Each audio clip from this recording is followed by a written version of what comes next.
Bienvenidos al podcast del blog sanofuertefeliz.com, donde hablamos de nutrición, deporte, hábitos de vida saludables y cómo organizarnos para llevarlos a cabo. Hola Pablo. Hola Luis. ¿Qué tal? Hoy tenemos otra entrevista en el podcast. Nuestro invitado de hoy se llama Alberto Aparici. Él es físico de partículas, trabaja como divulgador científico en el Instituto de Física Corpuscular de Valencia y es director del programa de La Brújula de la Ciencia en Onda Cero. Hoy queremos hablar con él de ritmos circadianos, así que hola Alberto, ¿qué tal? Pues muy bien, encantado de estar aquí con vosotros. Un placer, aunque esto de los ritmos circadianos no sea, digamos, mi área en la que más sé, pero vamos a ver si os puedo contar cosas. Bueno, pues Alberto, cuéntanos, ¿qué son los ritmos circadianos y para qué sirven? Bueno, pues son simplemente mecanismos que hay en los seres vivos y son mecanismos de muchos tipos. Ahora hablaremos de varios de los tipos que tenemos por ahí, que les permiten, digamos, llevar la cuenta de las horas. Les permiten llevar la cuenta de si es durante el día o es durante la noche, esencialmente. Esa es la diferencia más importante, pero incluso en algunos seres vivos pues les permite saber si es atardecer, si es amanecer, si es la mitad del día, si es la mitad de la noche, porque cada ser vivo, digamos que tiene un ámbito de actuación. Hay seres vivos que son diurnos y por lo tanto su organismo tiene que saber que es de día para despertarles. Hay seres vivos, sin embargo, que son nocturnos y es todo lo contrario. Su organismo tiene que saber que es de noche y despertarles entonces. Y hay otros que son crepusculares. Hay seres vivos que duermen durante el día y la noche y solo se despiertan en el amanecer y en el atardecer. Entonces tienes que tener mecanismos internos que permitan decirte qué hora del día es para poner en marcha estas cosas o no. Y ese tipo de mecanismos se llaman ritmos circadianos, ciclos circadianos o en general mecanismos circadianos. Este nombrecito, además de circadiano, tiene un significado muy lógico. Significa cercano a un día. Significa que son ritmos que duran más o menos 24 horas, pero no son exactamente 24 horas porque los organismos necesitan poder adaptarse a los cambios del día. Ya sabéis que en el planeta Tierra los días duran lo mismo si estás cerca del ecuador, todos los días del año duran más o menos 12 horas y las noches más o menos 12 horas, pero en el momento en que te alejas del ecuador, eso cambia de manera muy drástica. Nosotros estamos viviendo en Europa y tenemos veranos con días de a lo mejor 16 horas de luz e inviernos con días de a lo mejor 6 horas de luz y nuestro cuerpo necesita poder adaptarse a eso. Necesita en verano poder alargar el día y en invierno poder acortar el día para poder adaptarse a ese tipo de cosas. Esto significa que estos mecanismos circadianos son flexibles y te permiten que cuando sea invierno tu cuerpo sea consciente de que el día es más corto y cuando sea verano tu cuerpo sea consciente de que el día es más largo. O sea, digamos que un oso polar, ¿no? Cuando llega la época del verano, ¿no? Pues a lo mejor tiene un tipo de ritmo circadiano acorde a muchas horas de luz, ¿no? Y cuando llega el invierno tiene unos ritmos circadianos acorde a que hay menos luz en esa época del año, ¿no? Claro, efectivamente. Yo, de hecho, no he mirado nunca cómo son los ritmos circadianos de animales polares, pero debe de ser bastante extraño, porque deben de tener algún tipo de señal para saber que han de dormir a pesar de que hay un montón de luz en el ambiente. Ahora luego también cuando contemos cómo se regulan todas estas cosas, pues la luz ambiental es una de las maneras principales para regular estos relojes. Entonces, realmente los ritmos circadianos de animales polares deben de ser particularmente curiosos, ¿no? Porque deben de tener alguna manera para subvertir esa regulación a través de luz y saber que tienen que dormir, que no pueden pasarse 3 meses sin dormir. Oye, una duda, y supongo que cuando a un oso polar lo sacas, por ejemplo, de su hábitat y lo metes a un zoo en Nueva York o en Europa, le acabas de destrozar de por vida a ese animal, por mucho que lo intentes regular. Bueno, eso depende. Yo no creo que le destroces de por vida. Yo entiendo que durante unas semanas va a tener algo como de jet lag. O sea, literalmente algo muy similar a un jet lag, porque no está acostumbrado a lo mejor a días tan cortos o algo por el estilo.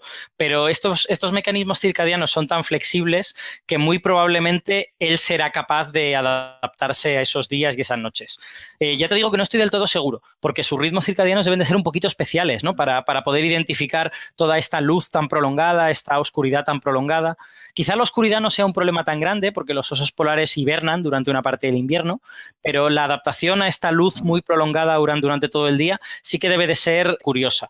Yo no lo sé porque no lo he mirado, pero tengo la sensación de que lo que les debe de pasar es algo análogo a un jet lag y es posible que puedan adaptarse a él con el paso de las semanas, pero no estoy del todo seguro. Ya que lo dices, yo estuve en un zoológico en Málaga y los pingüinos sí los tenían en un sitio de interior y además lo explicaba. Estaban en un sitio cerrado y tenían unas luces que simulaban su hábitat natural. Pero bueno, parece que es en el caso específico de los pingüinos porque, por ejemplo, con los osos polares, si ves las imágenes que hay, normalmente sí están en ambientes exteriores.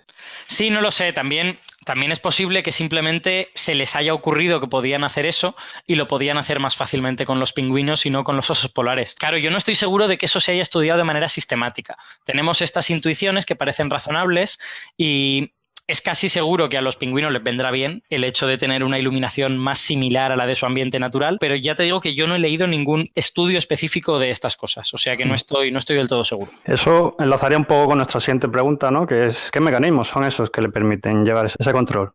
Pues los hay de varios tipos, no hay un solo tipo de mecanismo y los diversos tipos, de hecho, es muy bonito porque nos permiten leer la historia evolutiva, nuestra historia como seres vivos en el planeta Tierra. Hay mecanismos que ocurren a nivel celular y que dentro de cada célula están llevando la cuenta de las horas y luego hay mecanismos que ocurren a nivel del organismo.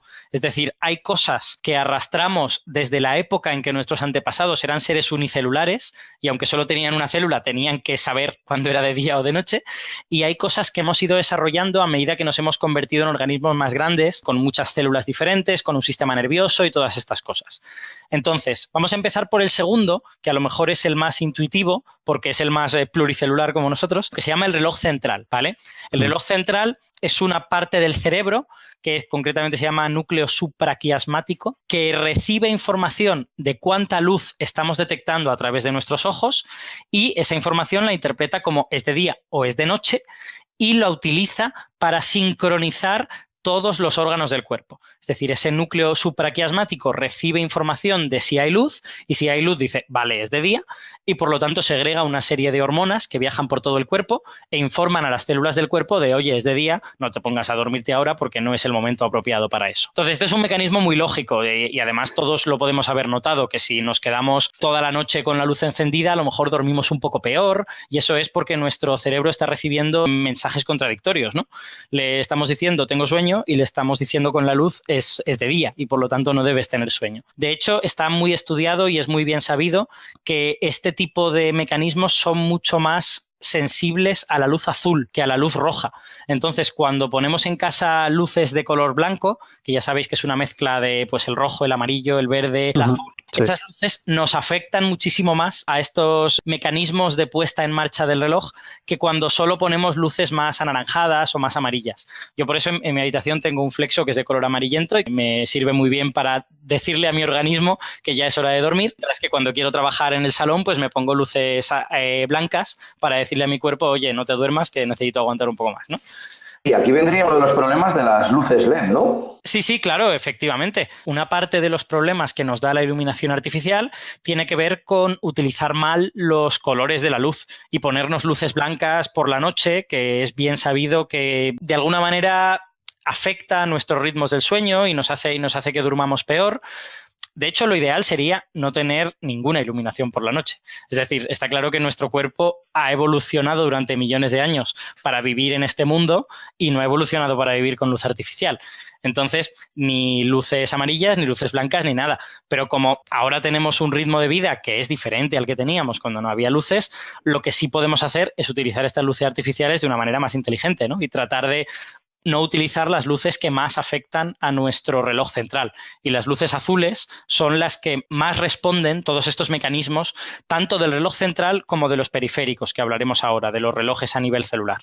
Sí, de hecho, por ejemplo, también en los móviles hay unas aplicaciones que lo que hacen es que cuando llega la noche, pues la pantalla deja de emitir los colores azules y la pantalla parece una cosa así como roja, digamos. También en el PC, en Windows, hay una aplicación parecida. En Android se llama Twilight y en el ordenador se llama Flux, se llama la aplicación en Windows. Y claro, ayuda un poco a eso. O también hay luces LED que pueden simular un poco el atardecer y el amanecer, incluso radiodespertadores, que lo que hacen es eso mismo, imitar el amanecer, empieza con una luz roja y se va volviendo cada vez más blanca, que va un poco dirigida a eso también, a ayudar a tus ritmos circadianos a que sepan acondicionarse a la hora que es.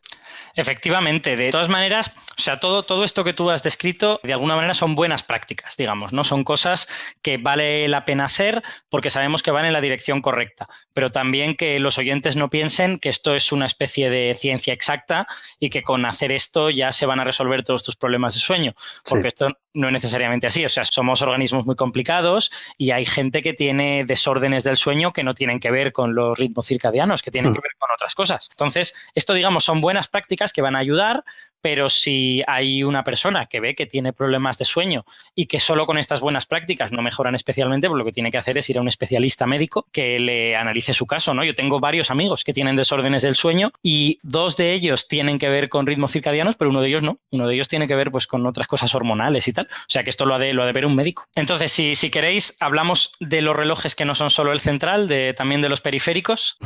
Ok. Vale. Pues después de tener este reloj central, que como veis está centrado en el sistema nervioso, este núcleo supraquiasmático está en el encéfalo, está en el cerebro, luego tenemos a lo largo de todo el cuerpo toda una serie de otros mecanismos tipo reloj, entre comillas, que van yendo de lo más grande a lo más pequeño. Hay mecanismos de tipo reloj en los órganos. Por ejemplo, es bien sabido que el hígado activa ciertos mecanismos para decirle es de día o es de noche, o tienes que ponerte activo o puedes ponerte inactivo cuando comemos o no comemos. Es decir, los órganos que tienen que ver con la comida reciben señales de cuándo tienen que activarse según si estamos comiendo o no estamos comiendo. Y eso sucede a un nivel del órgano completo, ¿vale? Todo el órgano pone en marcha una serie de mecanismos que transmite a sus células para activarse o no activarse. Y eso sucede con varios órganos del cuerpo. Con los que tienen que ver con la comida, pues sucede de esta manera tan sencilla, pero también sucede con otros. También sucede con el bazo, también sucede con otras cosas, según si las actividades que son necesarias de esos órganos son requeridas o no. Si no son requeridas, pues igual entran en una especie de estado de medio letargo. Y muy a menudo esas necesidades de actividad pues tienen también un ritmo circadiano, ¿no? Porque o bien tienen que ver con la comida, o bien tienen que ver con que voy a correr o no voy a correr. Y después están todos los mecanismos que suceden a nivel de células. Todas y cada una, bueno, no sé si todas o cada una, pero la gran mayoría de las células de nuestro cuerpo tienen mecanismos internos para saber si es de día o de noche. Tienen maneras de llevar la cuenta de si hay luz, no hay luz, de si tienen que estar en modo descanso, de si tienen que estar en modo activo. Y esos mecanismos en realidad son los más antiguos. Esos mecanismos son los que se remontan a cuando nuestros antepasados eran seres unicelulares y necesitaban saber si es de día o de noche. Y es razonable imaginar por qué narices esos seres unicelulares podían necesitar saber si es de día o de noche, ¿no? Sí. Al fin y al cabo son células, ¿no? Pero la respuesta es muy sencilla. En la Tierra primitiva, cuando solo había seres unicelulares, la enorme mayoría de ellos vivían en el mar y durante el día podía haber niveles de radiación ultravioleta bastante fuertes. Entonces, esas células debían tratar de hundirse un poquito, de irse a lo mejor a unos cuantos centímetros por lo menos bajo el agua para evitar esa radiación. Entonces, las células que tenían un reloj interno que le permitían decir, oye, ahora baja, oye, ahora puedes subir, eran células que sobrevivían mejor. O pensad en nuestros parientes que hacen la fotosíntesis, parientes muy, muy lejanos, ¿no? Como cianobacterias y tal. A esas a lo mejor les podía convenir lo contrario. Les podía convenir subir para arriba para hacer la fotosíntesis cuando hubiese luz y bajar para abajo para evitar a los depredadores cuando dejase de haber luz. Entonces, aunque sean células, no son tontas y también necesitan saber si es de día o de noche porque el sol, al fin y al cabo, es la gran fuente de energía que está dando fuel a este planeta en el que vivimos, ¿no? Entonces, esto de dar fuel es una palabra inglesa que es el verbo fuel, que yo nunca sé traducir y siempre me lío con esa palabra. Entonces, energizar o tal vez, algo así. Sí, exacto, quizá, pero es una palabra como muy construida, ¿no? Energizar y tal, entonces nunca me termina de salir. Sí, ahora que hablabas de la supervivencia, también se especula, ¿no?, que en el hombre, que el tema de los ritmos circadianos también puede estar relacionado, pues que nuestros depredadores eran también más bien animales diurnos, ¿no?, y que podíamos descansar durante la noche, pero de día debíamos de estar activos, tanto, bueno, para protegernos de depredadores como también en el caso de cazar, ¿no?, de de buscar animales de los que alimentarnos o algo así. Claro, efectivamente, todos estos ritmos que tienen que ver con el día y la noche se aplican a seres unicelulares de la misma manera que se aplican a seres pluricelulares. Y es muy bonito imaginar cómo la evolución ha ido entrelazando todas estas necesidades, ¿no? Y hemos ido pasando de la necesidad de una célula a la necesidad de un conjunto de células, a la necesidad de un conjunto de células con algunas actuando ya de manera diferenciada como órganos, y cada órgano a lo mejor quiere llevar un ritmo diferente y todas estas cosas, y todo esto se ha ido entrelazando a lo largo de muchos millones de años, ¿no? Y efectivamente hay animales que se sabe que por la noche desconectan su percepción casi por completo, y sin embargo hay animales que no. Hay animales que la mantienen medio conectada porque vivían en un entorno en el que, o siguen viviendo en un entorno en el que por la noche, en las horas de descanso, pueden tener problemas y necesitan estar como medio pendientes de las cosas. A lo mejor me estoy adelantando un poco, Alberto, pero como has mencionado de la luz ultravioleta, es que uno de los temas que yo he estado investigando en los ritmos circadianos es que la piel, nuestra piel, cuando llegan las horas de máxima riesgo de exposición al sol, digamos que nuestros ritmos circadianos saben que a esas horas no conviene hacer una regeneración celular, porque al estar en una exposición ultravioleta puede ser que estemos dañando esas células, y lo que está haciendo nuestro cuerpo es duplicar células que están dañadas. Entonces, que la regeneración celular se produce en horas nocturnas precisamente para evitar ese daño que ha producido la radiación ultravioleta. Pues sí, efectivamente, esa es uno de los mecanismos circadianos, en este caso de este órgano llamado piel. La piel efectivamente hace ese tipo de cosas, se comporta de manera inteligente, no porque la piel piense, sino porque por simple selección natural los organismos, nuestros antepasados, que no hacían eso, terminaban desarrollando más cánceres de piel porque hacían mucha multiplicación celular en el momento en el que esas células estaban bombardeadas por rayos ultravioleta y terminaban pues teniendo menos descendencia. Entonces nosotros somos herederos de los organismos que tomaron la decisión más inteligente, digamos, en ese sentido, y ahora lo hacemos de manera automática, ¿no? Y efectivamente, pues sí, este es un ejemplo muy bueno de cómo un órgano modula su actividad respondiendo a cosas físicas que le van a suceder durante el día o la noche. Sí, aquí hay un punto que me gustaría resaltar, que lo has dejado muy claro, que en la evolución, no sé si toda la gente lo tiene claro, pero la evolución no es delicada, ni sencilla, ni agradable. La evolución es cruel. Es decir, el que más fuerte evoluciona, pero el resto se mueren. Es que muchas veces tenemos un punto idílico, ¿no? Bonito de la evolución, pero no. Todas esas células que no se adaptaron al ritmo circadiano se murieron.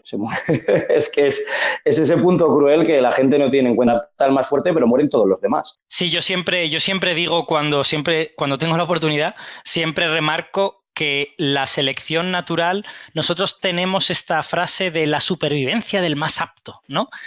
Que bueno, no es una frase incorrecta, pero la selección natural solo hace una cosa, matar. O sea, la selección natural mata al menos apto. No le dice nada al más apto. El más apto, la selección natural es un killer. Claro, exacto. La selección natural no le dice nada al más apto. El más apto sobrevive y hace lo que pueda. La selección natural lo único que hace es matar al poco apto. Entonces, cuidado, ¿eh? Que no deja de ser un mecanismo hermosísimo, súper interesante y, en mi opinión, muy admirable. Pero vamos, que la noción humana del bien y el mal a veces no se aplica a la naturaleza. Yo creo que este es uno de esos casos. Es que la selección natural realmente lo que hace es se olvida del más fuerte y se carga a los demás. Casi no es que tenga en el punto de mira al más fuerte, el más adaptado, el más en el que ese momento tiene la mayor ventaja, ese es el que pasa desapercibido. Todos los demás han muerto. Ese es el mejor resumen. Sí, totalmente. En el blog tenemos una entrada hablando de la selección natural, que es el que se llama Homo sedentarius, y hablamos de todas estas cosas y también de la aparición del oso polar como adaptación, como evolución. A mí me gustaría hacer un comentario más sobre estos mecanismos internos celulares, porque lo he dicho en general y no he llegado a meterme en el detalle. Yo creo que es fácil entender al menos la idea principal de cómo funcionan estos mecanismos al nivel de célula, y que además el descubrimiento de estos mecanismos ha sido el premio Nobel del año pasado. Ha sido premio Nobel de Medicina en el año 2017, ¿no? Sí. Entonces, Estos mecanismos reciben un nombre genérico en eucariotas, es decir, en los seres con células complejas, con núcleo y tal como nosotros. Estos mecanismos funcionan de una manera y en bacterias y arqueas, que son células más simples, que no tienen un núcleo diferenciado en tal, funcionan de otra. Pero están muy bien estudiados en ambos casos, pero sobre todo a nosotros nos interesan los de eucariotas, que son los nuestros, ¿no? Entonces, nuestro mecanismo recibe el nombre de un bucle de transcripción-traducción, ¿vale? ¿Eso qué significa? Significa que el objeto que te está diciendo qué hora del día es una proteína que hay en el interior de las células y que tú estás construyendo a partir de tu ADN. En tu ADN, ya sabéis que el ADN básicamente lo que es un libro que te dice cómo construir proteínas, ¿no? Y cada humano en nuestro ADN pues tenemos del orden de las instrucciones para construir, no sé si son 25.000, entre 25.000 y 30.000 proteínas diferentes, ¿no? Pues unas cuantas de ellas tienen que ver con estos ritmos circadianos, con estas cosas que te permiten saber qué hora del día es. Y en concreto hay una que se llama PER, por period, por periodo en inglés, que cuando su nivel en la célula es alto, las células entienden que es de noche y entonces pasan a hacer las tareas de la noche, que en general es estar más inactivas, pero también regenerarse y hacer todas estas cosas que has dicho antes, Luis. Y cuando el nivel de esta PER es bajo, entonces las células asumen que es de día y se ponen en nivel activo. ¿Cómo funciona esto de hacer que una proteína sea de nivel alto por la noche y de nivel bajo durante el día? Pues la idea básica es muy sencilla. La proteína se produce, se va al interior de la célula. En el interior de la célula tarda un rato en degradarse y cuando se degrada, pues de alguna manera deja de existir y se ha cumplido el ciclo. Lo que pasa es que la realidad es un poco más complicada que esta. En la realidad, lo que esta proteína está haciendo es que es producida en el núcleo, sale a la célula. Cuando se acumula mucho en la célula, que se supone que es de noche, entonces vuelve a entrar en el núcleo y inhibe su propia producción. Cuando entra en el núcleo se pega al ADN que se ha de leer para producirse a sí misma y eso impide que se siga produciendo. Así que cuando tienes mucha PER en el cuerpo, instantáneamente esa misma inhibe su propia producción. De manera que está continuamente regulándose. Es un ciclo de autorregulación. Por eso se habla de un feedback loop, ¿no? La PER se produce mucho, entonces es de noche. Cuando se ha producido mucho, evita que se siga produciendo, baja su cantidad porque se degrada de manera automática y entonces cuando vuelve a ser muy poca, se volverá a producir y eso tiene que suceder con un ciclo de casi 24 horas. Para que esto se produzca bien, hace falta que intervengan varias otras proteínas. Os estoy contando una versión súper ultra simplificada de la cuestión, pero es muy interesante ver cómo todas esas proteínas, unas tratan de degradar PER antes de tiempo, otras atacan a las que tratan de degradarla para que PER dure más y todos estos mecanismos juntos hacen que este ciclo sea extraordinariamente flexible, que es lo que hemos dicho al principio, y que tú lo puedas adaptar a 12 horas de luz, pero también a 6 horas de luz o a 16 horas de luz si es necesario. Y todo esto tiene que ver con que hay 5 o 6 proteínas interaccionando entre sí y haciéndole cosas a PER, diciéndole, oye, no te produzcas, oye, degrádate, no te degrades, no sé cuántos. Entonces, todo esto es una interacción muy bonita y muy complicada entre estas proteínas que ha llevado como 25 o 30 años para ser desvelada y que de hecho a día de hoy se sigue estudiando porque sigue habiendo cosas que no entendemos en estos ciclos. Tengo una duda. Esto que acabas de contar es básicamente el premio Nobel del año pasado. Sí, esto es, digamos, la parte simplificada del premio Nobel del año pasado. La gente que recibió el premio Nobel el año pasado no solo estudió PER, claro, cuando encontraron el mecanismo de PER fue el momento eureka del descubrimiento, pero luego tuvieron que estudiar también cómo la proteína TIM ayudaba a PER a volver a entrar en el núcleo, cómo otra proteína degradaba a PER, cómo otra proteína degrada a la que degrada. Entonces, es una cosa muy graciosa, porque la última proteína que os he dicho, la que degrada a la que degrada, es una proteína que se llama criptocromo. Y el criptocromo es la proteína más, bueno, no sé si la más antigua, pero una de las más antiguas conocidas que responden a la luz. Y es una de estas proteínas que responden a la luz azul. Y cuando hay luz azul, el criptocromo degrada a la proteína que degrada para que PER viva más y el ciclo se alargue, ¿no? Entonces está también regulado por la luz del ambiente y eso sucede en todas y cada una de las células de nuestro cuerpo. Incluso las células del interior del cuerpo tienen criptocromo a pesar de que no están expuestas a la luz azul, pero eso es porque digamos que arrastramos esa herencia de cuando éramos seres unicelulares y de hecho sabemos que hay señales luminosas muy débiles que incluso en el interior de organismos pluricelulares el propio organismo produce para sí mismo. Que yo sepa, en humanos esto no está atestiguado, pero en otros organismos complejos se sabe que algunas células producen pequeña cantidad de luz que afecta a las células de alrededor. Entonces, esto es un tema de investigación que se sigue desarrollando y que seguramente en los próximos años pues descubriremos más cosas, ¿no? De por qué en nuestro hígado hay células sensibles a la luz cuando obviamente al hígado no entra nada de luz, ni azul ni de ningún otro color. Lo que acabas de contar parece un trabalenguas. La proteína que desregula, la que desregula, que la que ha regulado y regulando la que regulaba. Ya, tío, por eso no quería contar la historia totalmente entera porque es muy liosa. No, está interesante. Pero con que los oyentes se queden con esta idea de que hay una proteína que cuando su nivel es alto las células dicen es de noche y cuando su nivel es bajo es de día y que ella misma se encarga de evitar ser producida en exceso para que no sea alto todo el rato el nivel, pues con eso es más que suficiente. No, si era por hacer la broma. Pero a mí me ha parecido también un poco trabalenguas, pero esto me gusta bastante. De hecho, en su momento ya estudié tanto en la carrera como después, pues, mecanismos celulares como que tiene el cuerpo, bueno, tipo la apoptosis y demás, y que cuando los intentas simplificar es casi imposible, porque es lo que tú dices, son 5 procesos diferentes pegándose entre ellos que por pequeñas agresiones externas son las que al final dominan el resultado final, ¿no? Porque lo que tú dices, si la que degrada está disminuida, entonces el proceso va hacia un lado. Es apasionante y me alegro mucho. Los mecanismos que salgan a la luz nos van a dar una información de aquí a unos años brutales. Claro, y es que además, sobre todo hay que tener en cuenta que esto no lo hace la naturaleza porque sea mala persona o los científicos que somos muy liosos. Esto se debe a que, llevamos 4.000 millones de años en este planeta. Entonces, los mecanismos se han vuelto tan complicados, han aparecido tantas cosas interaccionando con las cosas que había antes, que al final lo que nosotros observamos hoy en día es un estado de equilibrio entre muchos inventos moleculares que han ocurrido a lo largo de millones de años, ¿no? Y que se han ido mejorando unos a otros y estas cosas tan complicadas son así porque son más flexibles que las que había antes. Simplemente el mecanismo más simple que podemos imaginar no era tan bueno como este que es mucho más complicado.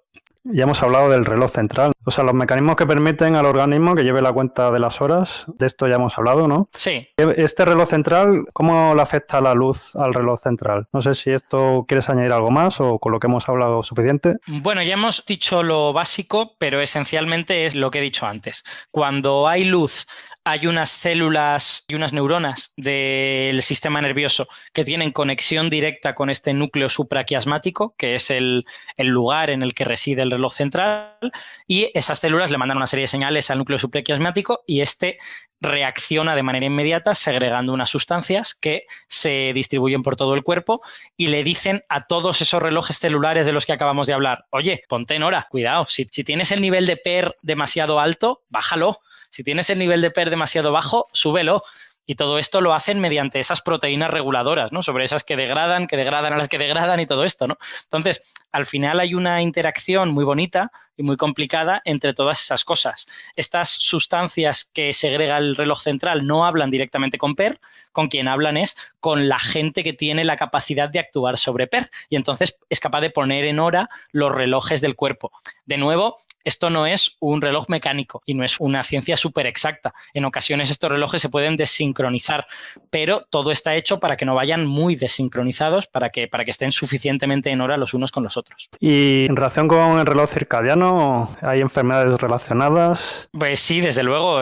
Para empezar, las enfermedades que tienen que ver con desórdenes del sueño, ¿no? O sea, hay gente que tiene su reloj circadiano, digamos, cambiado de hora, ¿no? Que el nivel máximo de esta proteína que le dice es de noche, en lugar de suceder a las 2 o las 3 de la madrugada, que es cuando sucede en el ser humano medio, digamos, pues igual le sucede a las 6 de la madrugada. Entonces, hasta las 2 o las 3 no se quiere dormir y tiene que dormir hasta las 11 o las 12 o algo por el estilo. Y eso sucede en cierto número de personas y aunque es algo que no es muy grave para la salud, sí que es muy molesto para vivir en una sociedad organizada con horarios como la que tenemos nosotros. Luego también hay cosas que tienen que ver con la alimentación. Antes os he dicho que hay órganos que saben cuándo activarse y cuándo no activarse según cuándo comemos o no comemos. El hígado, por ejemplo, el páncreas. Entonces, desórdenes en cuándo nos alimentamos llevan a desórdenes digestivos, a desórdenes incluso endocrinos. Por ejemplo, está bastante bien atestiguado en roedores, en ratas y en ratones, que si les permites comer cuando quieran a lo largo de todo el día, terminan teniendo problemas de salud. Si les permites comer tanto durante el día como durante la noche y les pones comida y ahí la tienen y se la pueden comer, terminan teniendo problemas de diabetes, terminan teniendo problemas de obesidad y todas estas cosas. O sea que incluso las horas a las que comemos, que tiene que ver de manera secundaria con el reloj circadiano, pues pueden afectar a nuestra salud. Los mecanismos por cómo esto sucede están empezando a ser estudiados ahora, pero hay pruebas bastante claras de que esto puede ocurrir. Sí, aparte de los órganos que has hablado, incluso creo que la próstata también está influenciada por el tema de los ritmos circadianos. No sé si Pablo a lo mejor tiene algo que aportar sobre esto, porque como él escribió el artículo del cáncer de próstata, a lo mejor tiene alguna explicación de cómo se regula la próstata con los ritmos circadianos. Pues no, que no he podido investigar tanto. Cuando me dediqué a investigar sobre la próstata, sobre todo fue pues tanto el cuerpo como los posibles elementos externos que pueden hacer que una próstata sana derive tanto a una hiperplasia benigna de próstata, que es un crecimiento sin cáncer, como a un cáncer de próstata, pero no investigué más, pero mira, me acabas de dar en ello y lo revisaré. Lo que sí que recuerdo de ver un estudio, o sea, hablo ya de 2005 o por ahí, en el que cogían a dos personas que estaban cruzando continuamente todas las semanas de Inglaterra a Estados Unidos, pilotos o jugadores profesionales de una liga, y tenían un jet lag acumulado brutal, es decir, vivían en jet lag. Y lo que hicieron es que a uno le permitieron que siguiese igual y al otro le hacían estar con un ayuno de 24. La persona que hacía un ayuno de 24 horas, en el momento que dormía, según se ha parecido el jet lag, cuando el otro continuaba acumulando jet lag continuo durante una semana. Así que esto, mira, ese estudio, joder, si lo encuentro lo ponemos en las notas, pero yo creo que refuerza bastante lo que habéis dicho eso sobre la alimentación, que dices, ¿para qué tiene el hígado una célula fotosensible o capaz de reconocer ciertas cosas? Y si lo mejor que le puede pasar a tu cuerpo es que tu hígado no vea nunca la luz, ¿no? Porque si tu hígado ve la luz es que ya las cosas no van bien. De hecho, fíjate, relacionado con esto que acabas de decir, es muy curioso que se conocen los mecanismos, o sea, no todos, pero algunos de los mecanismos que llevan a que esto que tú has dicho suceda. El hecho de ayunar durante un tiempo pone en marcha una serie de mecanismos de control del estrés en las células.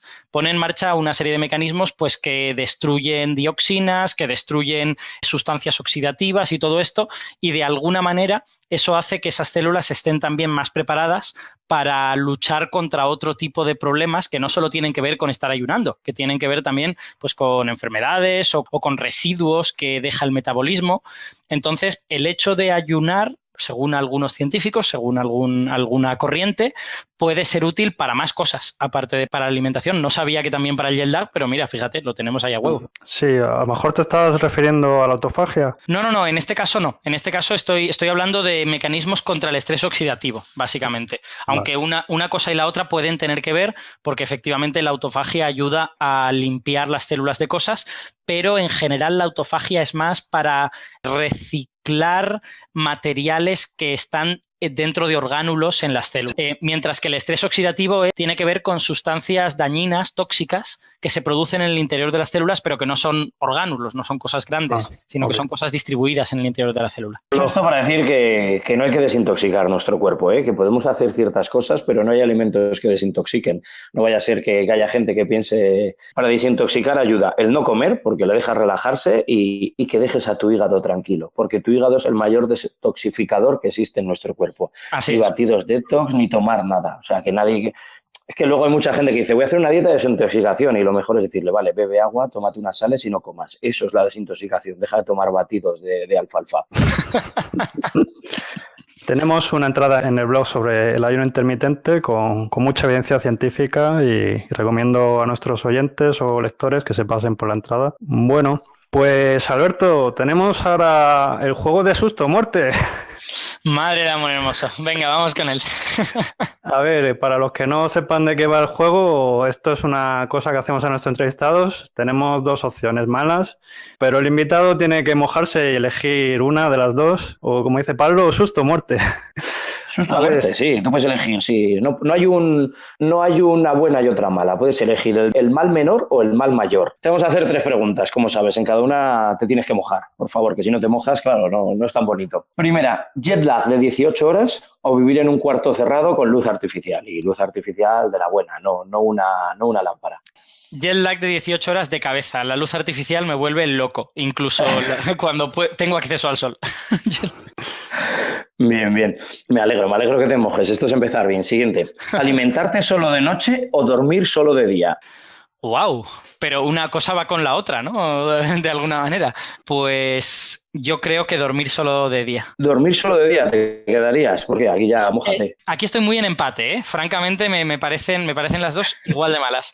No lo sé. Yo creo, mientras pueda ver el sol, que a mí me gusta mucho ver el sol, quizá dormir solo de día, pero no estoy del todo seguro. Aclarar una cosilla. El juego este es un poco para que la gente se conciencie un poco de cómo hay ciertas cosas que nos afectan a los ritmos circadianos y que gente que más o menos controla un poco el tema, que son opciones que no son deseables para nuestra salud. Más o menos esa es la idea. No eligen ninguna.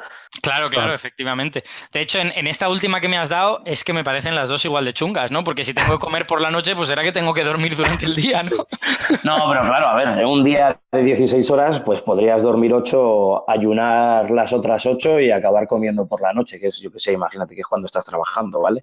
Que podría ser esa opción. Sí, efectivamente. En eso pensaba yo y por eso te digo que quizá pues mejor dormir durante el día, ¿no? Y ya está. Sí. El día que puedo vivir, al menos veo el sol, que para mí es muy importante, y pues no como ahí, pues no pasa nada. Sí. No, yo aquí estaría de acuerdo contigo. Bueno, y vamos a la tercera, que por última no deja de ser menos mala. Solo poder dormir y descansar 4 horas en buenas condiciones de sueño, sin luz, sin ruido, con el estómago pseudo vacío, ¿vale? O poder dormir 10 horas, pero con mucha luz y mucho ruido. ¡Wow! A ver... Wow, es que tengo que elegir lo segundo porque yo sé que a mí dormir 4 horas me sienta muy mal. O sea, yo duermo 4 horas un día y no soy persona. Duermo 4 horas 2 días y, no sé, me explotaría o algo por el estilo. O sea que tengo que elegir lo segundo, pero lo segundo es muy chungo. Sí. Habrá que ver si esas 10 horas son reparadoras, ¿no?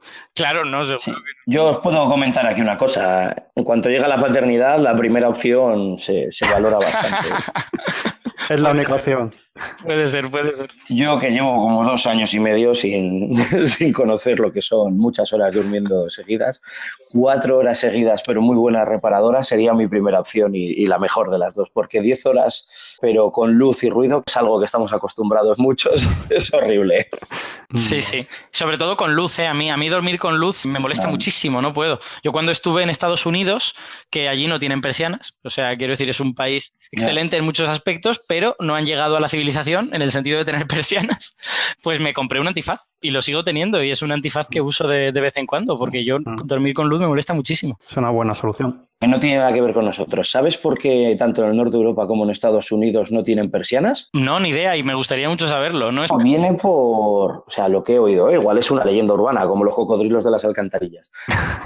Pero heredado de la religión, sabes que casi todo Estados Unidos fueron protestantes. La religión mayoritaria inicial eran protestantes y pasa lo mismo en el norte de Europa, que son protestantes y tienen como un concepto de que hay que ser transparentes a tus vecinos. Por eso el no tener persianas hace que se pueda ver el interior de la casa como que no estabas ocultando algo. Y esto es algo instaurado por la religión, pero que se ha quedado como una costumbre. Ostras, qué curioso. Pues bueno, podría ser, ¿no? Podría Tiene ser. sentido. Podría ser. Igual es como el cocodrilo de las alcantarillas o el que tenía una serpiente en la cama que se medía todos los días a ver si le podía comer. Pero me lo han dicho ya varias veces, una correlación con el norte de Europa, desde Inglaterra hasta llegando hasta Escandinavia y todo lo que tú dices de Estados Unidos. Yo quería añadir una cosilla, que la segunda pregunta del susto muerte me he acordado. Y bueno, hay un estudio que, lo pondremos en la nota, tengo que buscarlo, lo pondremos en la nota o si no, como vamos a hacer una entrada en el blog hablando de los ritmos circadianos, ahí pondremos mucha evidencia científica de todo esto que estamos hablando y pondremos este estudio que digo. Pero vamos, hay bastante evidencia científica que las personas que trabajan con turnos que son menos longevos, creo que el resumen era menos longevidad o peor salud. Yo lo que he leído es que menos malo en este caso Si has de trabajar por la noche, trabajar siempre por la noche. Lo que es doblemente chungo es trabajar por la noche una semana, siguiente, o sea, la semana siguiente durante el día, a la semana siguiente por la noche. Eso sí que te destruye. Yo he de decir que estuve como 2 meses trabajando al principio de mi etapa laboral y eran 3 semanas de tarde, 3 de noche, 3 de mañana y la primera semana estás muerto en cualquiera de los turnos. La primera semana estás muerto porque tu cuerpo se acaba de adaptar al ciclo anterior y de repente se lo cambias. Así que no quiero saber cómo es los policías, por ejemplo, que suelen tener mañana, tarde, noche y saliente, es decir, cada día un turno. Eso es lo peor. Sí, eventualmente yo entiendo que las administraciones, por ejemplo, los cuerpos de seguridad del Estado o lo que sea, pues tendrán que asumir la evidencia científica en este sentido y decir, oye, para nuestros agentes es mejor que les demos un semestre entero de solo por la noche o un semestre entero de solo por el día, ¿no? Pero eso no ha pasado todavía. Sí, de hecho, mira, tengo un vecino que es policía local, los dos tenemos perros y me lo crucé una mañana que yo me iba a trabajar y él volvía a trabajar y decía, oye, me voy corriendo porque como voy a salir el sol ya no duermo. Y dije, eso sé que es jodido. Sí, sí, efectivamente. Alberto, yo sé que tú que vienes del mundo de la física, ¿no? Tienes muchos amigos que se dedican a observar el espacio, las estrellas y para vosotros también. El problema de la contaminación lumínica en las ciudades es un problema ya no solo a nivel de ritmo circadiano, ¿no? También es una cosa que denunciáis bastante de la contaminación lumínica también en ese sentido. Sí, además es que sobre todo lo que los aficionados a la astronomía y los astrónomos profesionales, los dos, criticamos es que no es necesaria esa contaminación lumínica. O sea, que las ciudades han de tener luz y tal y eso no pasa nada, pero que muy a menudo gran parte de esa luz se escapa hacia arriba y al escaparse hacia arriba rebota en la humedad que hay en el ambiente, en las nubes, en el polvo, en todas estas cosas y te deja un cielo con una especie de luz de fondo que impide que puedas observar nada. Y eso no es necesario, porque con diseños apropiados para las farolas y para los diferentes mecanismos de iluminación, tú puedes hacer que gran parte de esa luz no escape hacia arriba. Entonces, todo es cosa de adoptar diseños apropiados para las farolas y ya hay lugares que lo están haciendo, sobre todo pueblos que tienen muy claro que parte de su activo turístico, por ejemplo, tiene que ver con tener cielos oscuros, pues están poniendo farolas que la parte de arriba de la farola es negra y que la luz no sale para arriba, la luz va para abajo, que es donde están las personas y donde les hace falta. Y ya solo con eso se arreglan bastantes cosas, siendo que además pues tampoco hay que poner una farola cada 2 metros, que se puede poner una cada 6 y no pasa nada, ¿no?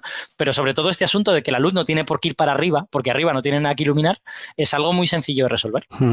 Yo, por ejemplo, tengo un centro comercial aquí al lado de mi casa y yo alguna noche me he planteado en dormir con la persiana subida para despertarme con el sol, que entra tal luz del centro comercial que sé que voy a dormir peor si duermo con la persiana subida. Sí, sí, y de hecho, mira, ahora que has comentado cosas de astrofísica, hay un caso que tiene que ver con ritmos circadianos y que es súper divertido y no me resisto a... Bueno, divertido, los que estuvieron ahí no les debió de parecer divertido.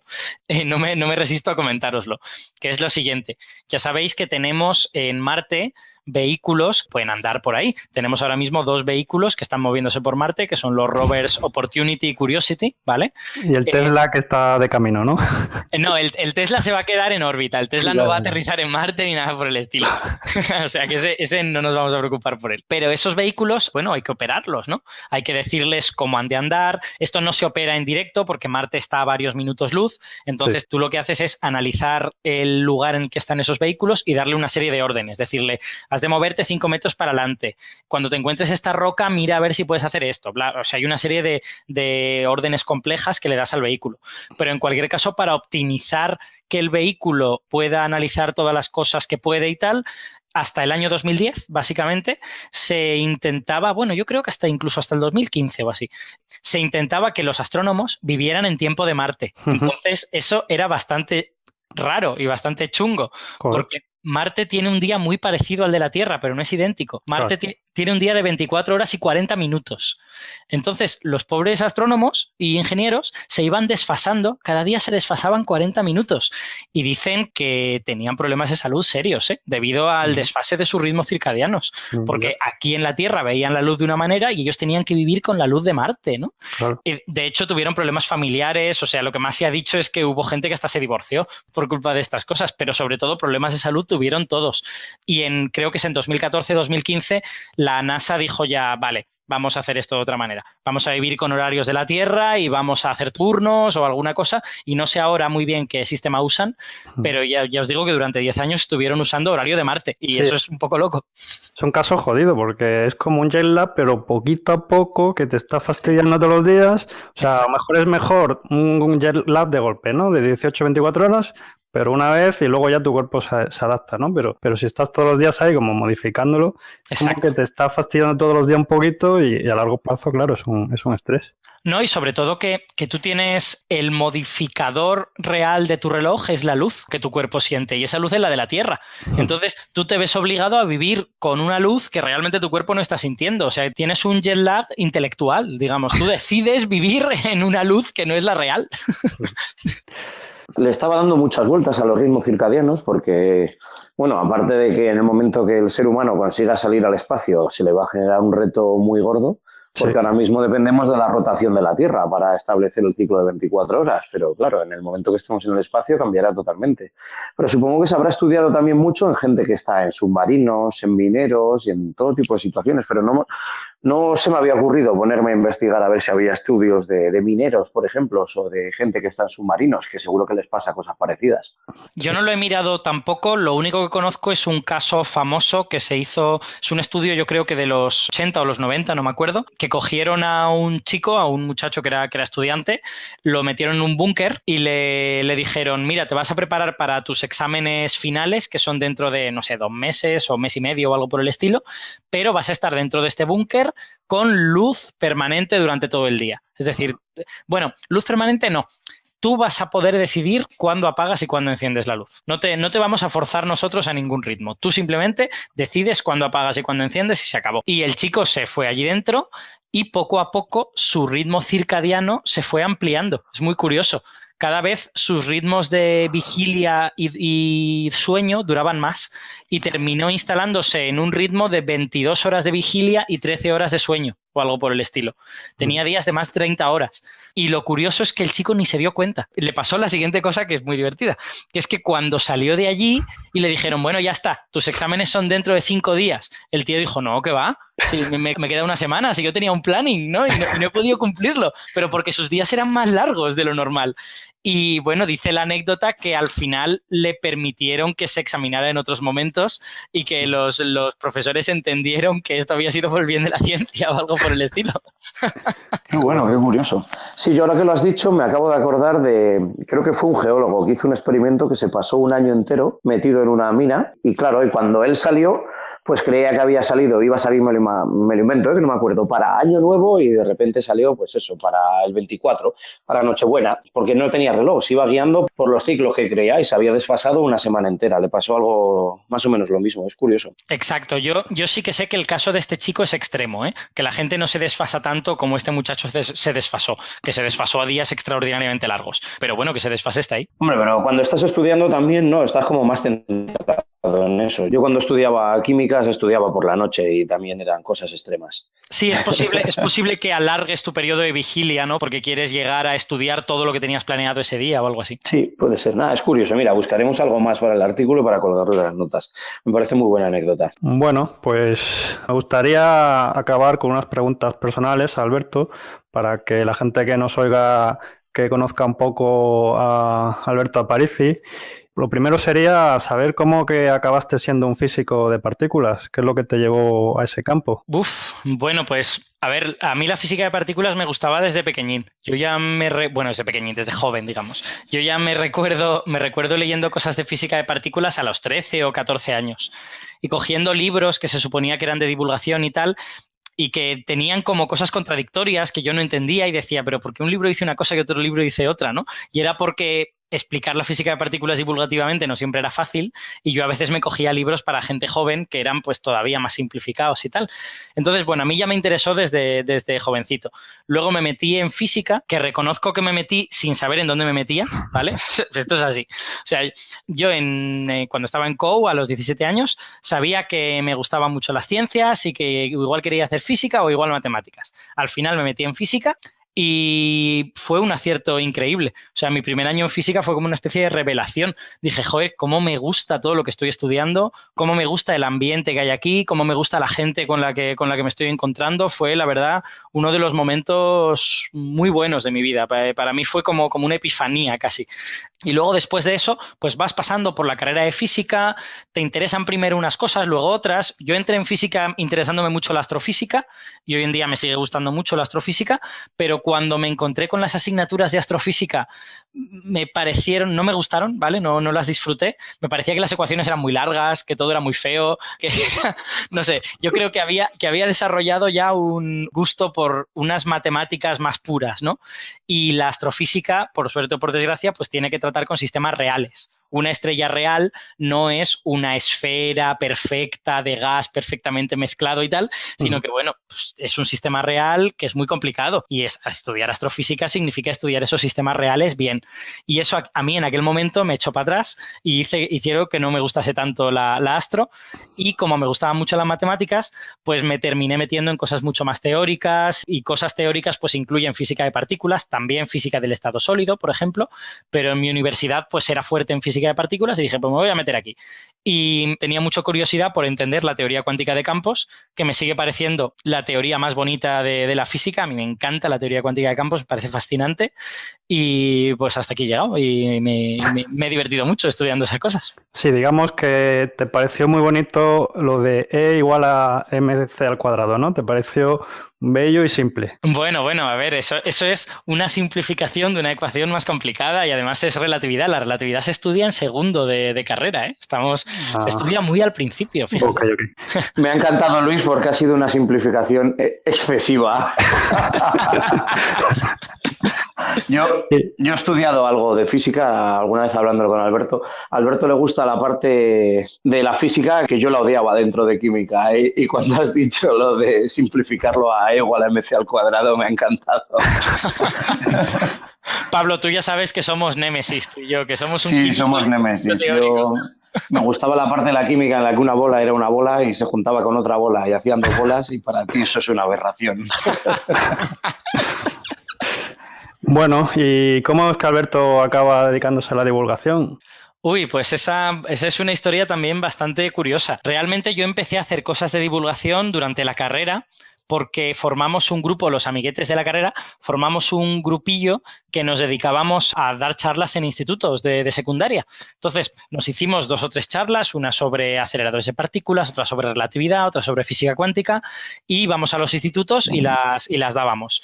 Y para mi total sorpresa, funcionaban muy bien. A los chavales les gustaban mucho, yo me lo pasaba muy bien, ellos decían que entendían las cosas. Yo la verdad es que no lo esperaba en absoluto, ¿eh? Yo, en fin, estaba allí, daba la charla y con un poco de miedo, en plan de me tiraran algo, y aquello iba muy bien. Y de hecho, desde entonces siempre sigo diciendo que el público más agradecido son los chavales de entre 12 y 15 años. Ese es el público mejor, porque es gente con un montón de interés y que sienten las cosas que le dices de manera muy intensa, ¿no? Pues no sé si por el momento de la vida en el que están o por qué. Entonces, bueno, empecé así. Luego, a mitad de mi doctorado, surgió la posibilidad de empezar a colaborar con Carlos Alsina, con La Brújula en Onda Cero. Yo era oyente de La Brújula y... Yo también. Exacto. Yo era oyente de La Brújula, escuchaba a Carlos todas las noches y tal, y hubo una noche que se pusieron a hablar de ciencia, de matemáticas, si no recuerdo mal, y le retó a los contertulios a que dijeran algo de matemáticas, y como los contertulios eran muy, muy de letras, pues fracasaron de manera bastante estrepitosa, y los oyentes le mandamos correos, ¿no? Hablando cosas de matemáticas. Yo les expliqué, no me acuerdo, creo que lo que era una escala logarítmica o algo así, para los terremotos, que las escalas de los terremotos son logarítmicas. Y bueno, y hubo ahí un intercambio de correos y al final pues terminó surgiendo una colaboración en la que Carlos me dijo, oye, pues prepárate alguna cosa y vemos a ver si se puede hacer divulgación científica en La Brújula. Y yo me preparé alguna cosa y así surgió la temporada piloto de La Brújula de la Ciencia, que todavía se puede escuchar en iVoox, están allí los audios, que hay bastante diferencia entre aquellos primeros programas y los de ahora. Aprovecho a la gente para decirle que se pase por tu iVoox. ¿Cómo se llama tu iVoox? La Brújula de la Ciencia. Si van a iVoox, que es la plataforma de podcasting más grande en castellano, y buscan La Brújula de la Ciencia, allí tienen los 200, casi 300 ya capítulos de La Brújula de la Ciencia. Yo soy muy fan también de Carlos Alsina. Y y fue allí donde te descubrí. Ahora yo estoy con el director actual de La Brújula, que es David del Cura, que Sí. también me lo paso muy bien, pero yo empecé con Alsina, estuve casi 4 años con él y ahora llevo ya pues prácticamente 3 años con David. Y bueno, nada, por terminar de contar eso, pues de manera natural y sin haberlo esperado, surgieron todas estas cosas de divulgación en mi vida y mientras yo hacía el doctorado y me iba dando cuenta de que la investigación digamos que no era algo en lo que yo fuera súper bueno, ¿no? Era algo que me gustaba, que me lo pasaba bien y tal, pero no me gustaba tanto como a otra gente que tenía a mi alrededor y que yo me daba cuenta que tenían corazón de investigador. Entonces empezó a surgirme una idea un poco loca de, oye, ¿se podrá vivir de esto de la divulgación? ¿Puede uno ser divulgador y ser un profesional de esto? Y cuando terminé la tesis y la leí, dije, venga, vamos a intentarlo. Durante un añito yo intento vivir de la divulgación. Y cuando dentro de un año haya fracasado, que es lo normal, pues entonces ya me busco un trabajo de verdad. Oye, y resultó que no, resultó que la cosa salió bien y estoy pudiendo vivir de esto gracias pues a la gente de Onda Cero, gracias al IFIC, al Instituto de Física Corpuscular. Así que pues aquí estoy, haciendo divulgación full time. O sea, tus padres en ningún momento te dijeron, búscate un trabajo de verdad, ¿no? Yo creo que mis padres, cuando les dije que iba a hacer física, perdieron toda esperanza en ese sentido. Hemos perdido al niño. Sí, me imagino, niño, córtate el pelo, ponte un traje y déjate divulgar y dedícate a algo serio. Que va, no, a ver, no, a mis padres yo les tengo que agradecer que ellos, a pesar de que tengo la sensación de que ellos no entienden por qué me gusta tanto la ciencia como me gusta, ellos siempre han entendido que esto es lo que yo quería hacer y que yo era feliz haciendo esto y siempre me han apoyado un montón en ese sentido. O sea que yo se lo tengo que agradecer. Nunca ha habido reproches de ese tipo de, pero chico, ¿por qué haces esta cosa tan rara? Porque no, nunca ha habido cosas de ese tipo. Yo eso se lo agradezco un montón. Y cuéntanos, Alberto, errores del pasado que hayas cometido, ¿cuáles repetirías o cuáles te gustaría cambiar? Yo no soy una persona de arrepentirme mucho de las cosas que hago, ¿vale? Tengo la sensación de que los errores que cometes también son la persona que tú eres y te llevan al sitio al que tú has llegado. Entonces, yo creo que lo importante de los errores no es remediarlos o no cometerlos, sino integrarlos dentro de tu persona, son cosas que han sucedido, aprender de ellos y tratar pues de que no vuelvan a suceder y tal. Yo creo que si hay cosas que cambiaría, son cosas como muy prácticas, ¿no? Cosas del tipo, mira, por ponerte un ejemplo de una que cambiaría y una que no cambiaría. Yo cuando conduzco, a veces conduzco demasiado rápido y es una cosa que está mal, ¿vale? Porque en algún momento me puede pasar alguna cosa. Y ha habido momentos que he estado a punto de tener accidentes por culpa de conducir mal. Entonces, eso son cosas que sí cambiaría. Porque no creo que me aporten nada como persona hacer cosas idiotas al volante de un coche. Entonces, eso sí que son cosas que cambiaría, la verdad. Y de hecho, ahora conduzco mucho más tranquilamente de lo que hacía cuando era más joven. Cosas que no cambiaría y que quizás son errores. Mira, hay 2 cosas que no cambiaría y que no sé si son errores o no. Durante la carrera me planteé, para aprender mejor física, hacer menos asignaturas cada año, estudiarlas más por mi cuenta, usando libros y tal, para aprender más. Aquello salió muy bien, porque yo saqué buenas notas en la carrera y creo que aprendí bastante. Quizá no tanto como yo quería, pero bastante. Pero tuvo una contrapartida. Y esa contrapartida es que yo perdí el ritmo de hacer exámenes a lo bestia. Y cuando llegué al máster, que en el máster los exámenes eran a saco, yo no fui capaz de soportar ese ritmo. Y en el máster los exámenes me salieron peor. O sea que de alguna manera ese ritmo que yo había asumido para la carrera, pues fue un error para el máster. Pero mira, no me arrepiento. O sea, creo que con lo bueno y con lo malo que ha salido de ahí, la persona que soy ha salido de ahí. O sea, yo entiendo que intentaste ser un poco más autodidacta, digamos. Exacto, sí, efectivamente. Sobre todo porque en segundo de carrera me encontré con profesores que eran un poco malos y te da mucha rabia que cosas tan bonitas como la mecánica o la termodinámica te la explique gente que te haga creer que son mierda. Y no son mierda, esto es lo peor, son súper guays, es todo lo contrario.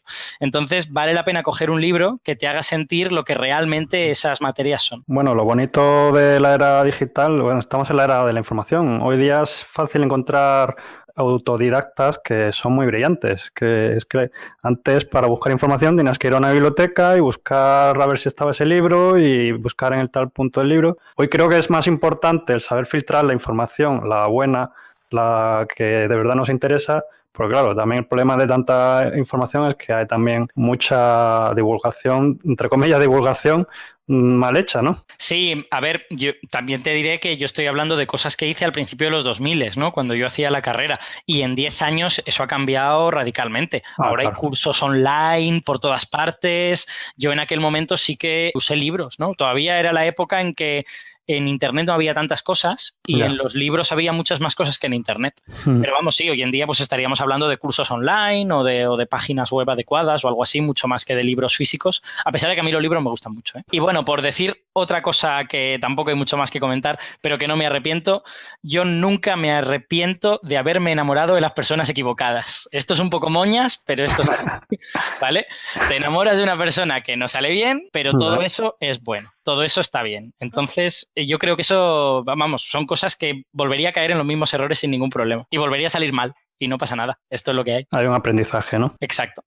Vale. Sí, yo creo que hay ciertos errores que cada uno los tiene que cometer. Puedes aprender de ciertos errores de los demás, pero hay otros que es imposible. O haces tú el camino o no vas a tener aprendizaje en la vida. Exacto, efectivamente. ¿Y el futuro de Aparici en aspiraciones, ilusiones, proyectos? Cuéntanos. Bueno, pues yo tengo la aspiración de poder seguir haciendo cosas de divulgación cada vez más bonitas, cada vez más diferentes. Yo voy a ver si consigo convencer a Onda Cero de que hagamos un programa de ciencia semanal o algo por el estilo. Estamos ahí intentando maquinarlo, a ver si lo conseguimos. Algo más largo, ¿no? Porque es que se me queda muy corto lo que hacéis en Onda Cero. Exacto, todos los oyentes lo dicen, es súper corto, molaría que fuese más largo y tal, y yo estoy de acuerdo, o sea, hay temas que darían para estar hablando 20 minutos, no solo 6 o 7, ¿no? Entonces, yo también creo que los medios de comunicación españoles están necesitados de programas de divulgación que no sean secciones de anécdotas, sino que sean un programa de 1 hora en el que tú desarrollas una serie de temas y hablas de la actualidad científica y de qué está sucediendo en el mundo de la ciencia. Y yo creo que hay un público para eso, de la misma manera que lo hay para programas de libros o para programas de análisis político, sin ningún problema. Entonces, todo consiste en que convenzamos a la gente que está ahí arriba de que eso se puede hacer y de que lo podemos hacer bien. No es ya solo convencerles de hay un público que lo va a escuchar, también es convencerles de lo que nosotros podemos hacer no va a ser un programa malo, va a ser un programa que va a estar bien y que va a funcionar, ¿no? Entonces, bueno, ahí estamos. Y por decir una cosa que veo muy lejos, pero que me molaría mucho, hay que aspirar a estar en la tele, hay que aspirar a llegar a esos millones de personas, a ese 90% de la población que ve la televisión, y hay que aspirar a tener un programa de divulgación bueno en la tele, un programa que ya os digo, que no sea un anecdotario y un programa en el que no haya que pedir disculpas por hablar de ciencia y hacer chistecitos justo después de decir electrón porque nos ha dado un síncope porque hemos dicho electrón, un programa en el que hablemos de ciencia de verdad. Entonces, eso es algo que yo veo lejos, pero que hay que hacer en un momento dado. Bueno, yo tengo mi teoría. Todo está cambiando. La televisión y la radio se van a quedar atrás. Ya hoy día, si quieres divulgación, tienes podcasts buenísimos como Coffee Break, Señal y Ruido, que es un podcast en el que tú participas, que estamos hablando de astrofísicos que trabajan en el Instituto de Astrofísica Canarias o, por ejemplo, a lo mejor tú conoces a este chico. En YouTube hay un canal que se llama C de Ciencia. Sí, claro. Con buenísimo. Sí. Es buenísimo ese canal. Entonces yo creo que ahí o la tele o la radio se espabilan o se van a quedar atrás. Que existirá todavía una tendencia de mucha gente que le hables de YouTube y no sepa lo que es, o le hables de un podcast y no sepa lo que es, pero yo creo que el futuro va por ahí. Es que la posibilidad de que tú puedas descargarte el podcast cuando quieras, darle al play, darle al pause, rebobinar, echar hacia adelante, te quitas anuncios, no sé. No tienes el sesgo de unos intereses privados. Es mi opinión, ¿eh? Yo estoy seguro de eso, pero ahí habría varias cosas que decir. La primera es que ese futuro del que tú hablas es dentro de 30 años. No es dentro de 5 ni dentro de 7. Es dentro de 30 o dentro de 40 años. Porque hay toda una generación que está acostumbrada a unos ciertos medios y que poco a poco van a ir cambiando, van a ir incorporando otros medios. Pero la televisión no va a desaparecer de la noche a la mañana o la radio convencional, pues yo creo que tampoco va a desaparecer. Yo creo que no van a desaparecer ninguna de las dos. Simplemente se van a integrar y se van a convertir en otras cosas que incorporarán todos estos medios a través de Internet. Pero eso va a ocurrir dentro de décadas y yo aspiro a que tengamos algo antes de eso. O sea, no digo que sea el año que viene, pero, dentro de 4 años o dentro de 5 años, que para esos millones de personas que ven la televisión, que no solo vean a Belén Esteban, que puedan ver a alguien que le cuente algo interesante, ¿no? Madre mía, Telecinco, esas cosas deberían desaparecer. Sí, yo, en fin, yo no lo veo muy poco. Yo la tele la veo ya poco de por sí, pero cuando pongo uno de esos programas, la primera vez que gritan, que suele ser a los 3 o 4 segundos de que yo lo haya puesto, lo quito. Bueno, y mira, estamos hablando del futuro de la divulgación. En relación con la ciencia, ¿cómo ves el futuro? Ya no en tema de divulgación, sino la investigación, la ciencia, ¿cómo crees tú que va a ir evolucionando? Bueno, está claro que van a pasar muchas cosas. Claro, las ciencias son tantos campos. Pues esta semana, por ejemplo, hemos tenido este descubrimiento que es la primera detección del efecto de las primeras estrellas sobre el gas interestelar. O sea, la cosmología es una ciencia que está muy sana, que tiene una fibra muscular muy, muy bien desarrollada y que en los próximos 20 o 30 años va a seguir dando un montón de resultados, pero muchísimos resultados. Yo espero en los próximos 10 años ver resultados sobre las primeras estrellas, primeras galaxias, sobre la época que hubo entre el universo muy caliente y la formación de las primeras estrellas. Y esperemos también pues, desarrollos en el sentido de estas componentes del universo que no sabemos muy bien lo que son, materia oscura y energía oscura, pues que en los próximos años se pueda saber alguna cosa nueva. Pero vamos, no solo en eso, en genética los desarrollos están siendo rapidísimos. Estamos entendiendo cada vez más cómo funcionan los genomas de diversos organismos. Estamos teniendo cada vez mejores técnicas que permiten hacer análisis genómico, edición genética, que van a permitir traer terapias que van a ayudar a curar algunas enfermedades. Yo qué sé, o sea, van a suceder tantísimas cosas. Por ejemplo, yo estoy esperando en el siglo XXI, no sé si se producirá dentro de 10 años o dentro de 50, a lo mejor no lo vemos, pero estoy esperando en el siglo XXI desarrollos matemáticos. Estoy esperando que aparezcan nuevas matemáticas que nos permitan estudiar, por ejemplo, los sistemas complejos, los sistemas con muchos grados de libertad o los sistemas que no sean lineales. En física hemos vivido durante 300 años de analizar sistemas que son lineales, que reaccionan de manera muy sencilla a los estímulos. Y sabemos que los sistemas reales, solo en una parte pequeñita de sus reacciones son lineales. En cuanto los sacas de ahí, empiezan a tener reacciones, que es lo que se llama la física no lineal, que es mucho más difícil de analizar. Y de hecho no tenemos en gran medida las matemáticas apropiadas para analizarlas. Entonces, la biología, por ejemplo, vive en esos regímenes. La biología está llena de cosas de física no lineal y no tenemos las matemáticas para hacer las preguntas apropiadas a esos sistemas. Entonces, vamos averiguando cosas, desde luego que sí, pero llegará un momento en que habrá alguna generación de matemáticos o de bioinformáticos, no estoy muy seguro quién será, que desarrollará unas matemáticas que producirán una explosión en este sentido. Estoy totalmente convencido de que el siglo XXI va a haber cosas que no somos capaces de imaginar sobre cómo analizar sistemas no lineales. Y eso va a ser brutal tanto en física de materiales como en biología, como probablemente en química en algunos aspectos. Pero vamos, no sé, o sea, estoy diciendo las cosas que me vienen a la cabeza y podría estar así no sé cuánto tiempo más. Porque claro, hay tantas áreas de la ciencia y tantas cosas que están pasando.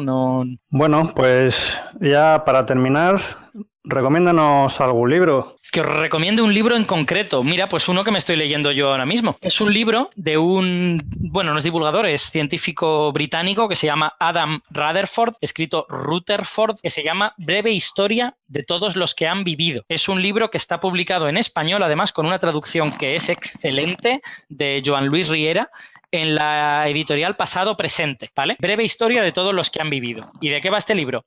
Va esencialmente de genética y de cómo la genética nos cuenta la historia de la especie humana. De cómo podemos, mediante la genética, saber cómo eran nuestros antepasados, y no solo en época prehistórica, sino también en época histórica. De cómo averiguar cosas de historia utilizando genética. Es un libro súper entretenido, te cuenta un montón de cosas, está extraordinariamente bien escrito, la prosa de Rutherford me parece fabulosa y la traducción ya os digo que es muy buena. Es un libro que me está gustando mucho, mucho, mucho. Bueno, pues queremos agradecer a Alberto por participar aquí en nuestro podcast. Damos las gracias a una persona con su relevancia a nivel mediático. ¿Y dónde puede encontrar la gente a Alberto Aparici? Pues me podéis encontrar, por ejemplo, en Twitter. Yo uso mucho Twitter, soy muy fan de Twitter, en @cienciabrújula. También podéis meteros en Facebook en la página de la Brújula de la Ciencia, donde me podéis enviar mensajes o decir lo que queráis. Y sobre todo, pues si queréis escuchar las cosas que hago en podcast, pues podéis buscar en iVoox La Brújula de la Ciencia o podéis escuchar también Coffee Break, que ahí también hablo de vez en cuando con otras muchas personas, no soy el único. Y vamos, y en el futuro espero poder hacer más cosas, ¿no? Como esta colaboración de hoy con vosotros. Claro que sí. Por cierto, muy recomendable Coffee Break, Señal y Ruido. Sí, señor. Un gran podcast, yo creo que de los más escuchados de ciencia en español y además con un nivel súper alto de ciencia. Un gran nivel. es muy divertido estar allí, además, porque puedes hacer la pregunta que quieras y nunca te van a decir qué pregunta tan complicada o qué pregunta tan tonta, ¿no? Siempre van a intentar responderla y eso está muy bien. Y muy recomendable Alberto Aparici, que se le puede preguntar casi de cualquier cosa de ciencia, que es una máquina. Muchas gracias, Alberto. Muchas gracias. Gracias a vosotros por la paciencia y por aguantarme con esta voz que tengo hoy, que todavía está convaleciente, pero que creo que más o menos ha funcionado bien. Nos seguiremos viendo. Hasta luego. Cuando queráis. Un abrazo. Hasta luego, chao.